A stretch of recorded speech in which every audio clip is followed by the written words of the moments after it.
조갑제 TV 시청자 여러분 안녕하십니까? 2025년 11월 21일 새벽 6시 30분입니다.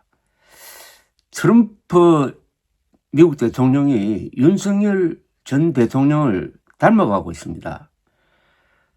트럼프는 오늘 자신의 SNS인 트루스 소셜에 끔찍한 내용을 올렸습니다. 반역적 행태, 사형감, serious behavior, punishable by death 란 글을 올렸습니다. 반역적 행태, 사형감, 배역죄를 범한 반역자들을 모조리 체포, 법정에 세워야 한다고 덧붙였습니다.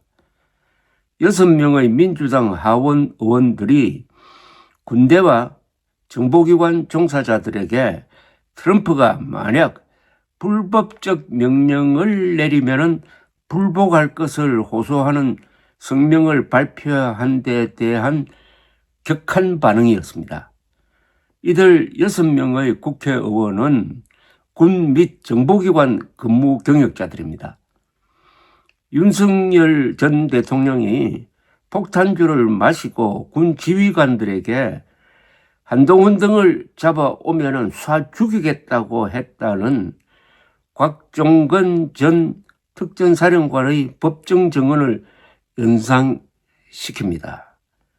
이 트럼프와 윤석열의 공통점은 부정선거 망상자라는 점입니다. 지난 대선 직후 조사에 따르면 한국 보수층의 반 정도가 부정선거 음모론을 믿고 있습니다. 정신에 문제가 있는 사람이 핵무기 발사 단추를 누를 수 있는 자리에 있다는 것은 인류의 악몽입니다. 트럼프, 윤석열, 그리고 트럼프 추종자들과 윤석열 추종자들 사이에는 유사점이 많습니다. 2020년 11월 대통령 선거에서 트럼프 현직 대통령은 바이든 민주당 대통령 후보에게 큰 차이로 졌습니다. 깨끗이 승복하지 않고 부정선거로 졌다고 선동을 했습니다. 이듬해 1월 6일 선동된 폭도가 미국 국회 의사당을 점거해가지고 충돌해서 많은 사상자가 나왔습니다. 그래도 그는 부정선거 음모론을 지금까지 펼치고 있습니다. 그가 중용하는 사람은 다 부정선거 음모론을 믿어야 합니다.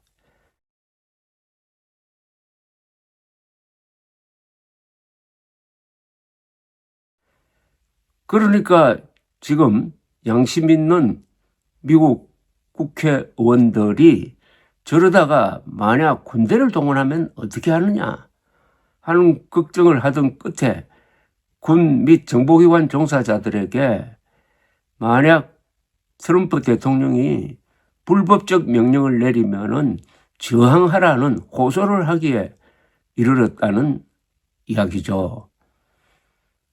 윤석열 전 대통령도 작년 12월 3일 비상계엄령을 펴면서 군대를 국회 그리고 중앙선거관리위원회로 보냈습니다. 부정선거 발본 세권, 반국가 세력 척결을 내걸었는데 둘 다 아무런 근거가 없는 망상이었습니다.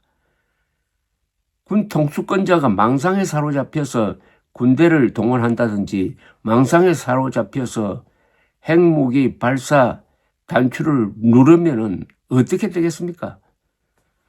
그러지 않아도 한국은 김정은이라는 문제적 인물이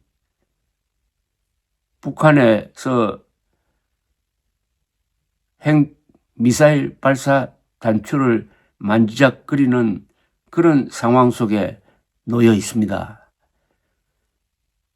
지금 이 순간에 김정은이가 발작을 해서 망상적으로 그리고 핵미사일 발사 단추를 누르려고 할 때 북한에는 말릴 사람이 없고 한국에는 막을 방법이 없고 그 미사일은 7분 지나면은 서울 상공에서 터집니다. 이게 현실입니다. 이제 이게 한국이 처한 현실입니다. 우리 국회의원들도 언젠가는 비슷한 성명을 발표해야 될 상황이 올지 모릅니다. 대통령이 불법적인 명령을 군 및 정보기관에 내릴 때 여러분들은 저항해야 합니다. 딱 떨어지는 합헌적인 이야기입니다. 이걸 흔히 저항권이라고 그러죠.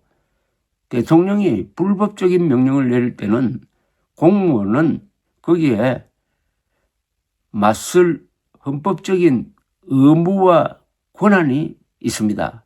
그러나 그런 상황이 오면은 국가가 전망의 위기에 서게 되죠. 그렇게 가지 않으려면은 부정선거 음모론자들은 절대로 선출직으로 뽑아주면 안 됩니다. 한국의 상황은 어떻습니까? 지금 국민의힘은 부정선거 망상자들이 주도권을 잡고 있는 정당으로 바뀌었습니다. 그래서 국민의힘을 저는 극우일 뿐만 아니라 컬트 그룹이라고 이야기하는 것입니다. 장동혁 국민의힘 대표는 대중집회에서 이렇게 이야기했습니다.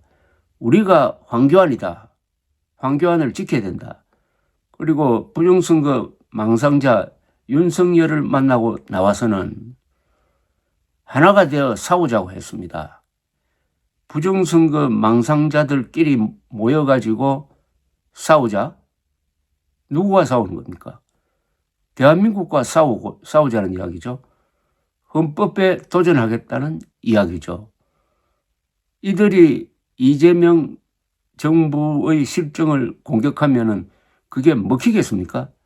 그래서 국민들이 지금 이재명 정권의 대장동 항소 포기에 대해서 분노하면서도 오히려 이런 국민의힘을 외면해서 국민의힘 지지율은 떨어지고 있습니다.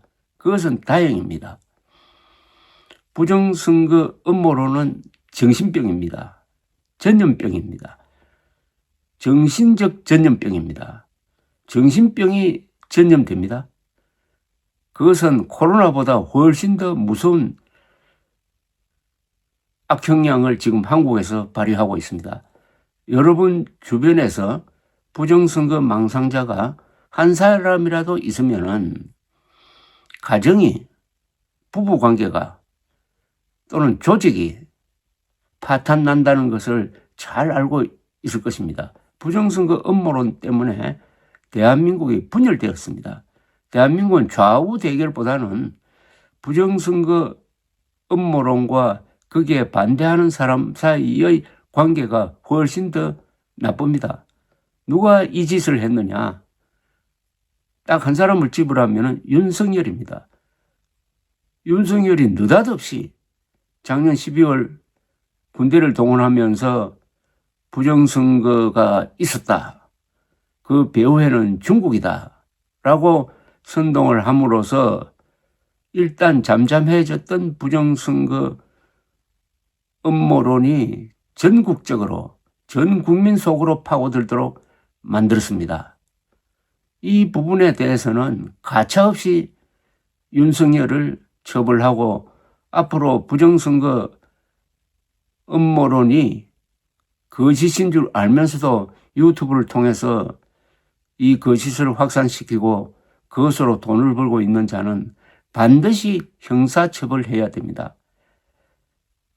전염병을 고의적으로 확산시키면은 붙들어서 혼을 내든지 감옥에 보내야 되는 것 아닙니까? 그 전염병보다 더 무서운 정신적 전염병, 정신질환을 확산시키고 있는 부정선거 음모론자들은 반드시 법으로 다스려야 합니다. 그런데 국민의 힘이란 이 집단이 부정선거 망상자 집단으로 바뀐 지 꽤 됩니다. 시간이 지나도 그게 사그러들지가 않습니다. 국힘당은 부정선거당입니다. 부정선거 망상당입니다. 부정선거 망상당을 그대로 두고 이재명 민주당 정권의 실정을 비판하는 것은 구멍난 방패를 들고 부러진 창을 들고 돌격하는 것과 똑같습니다. 감사합니다.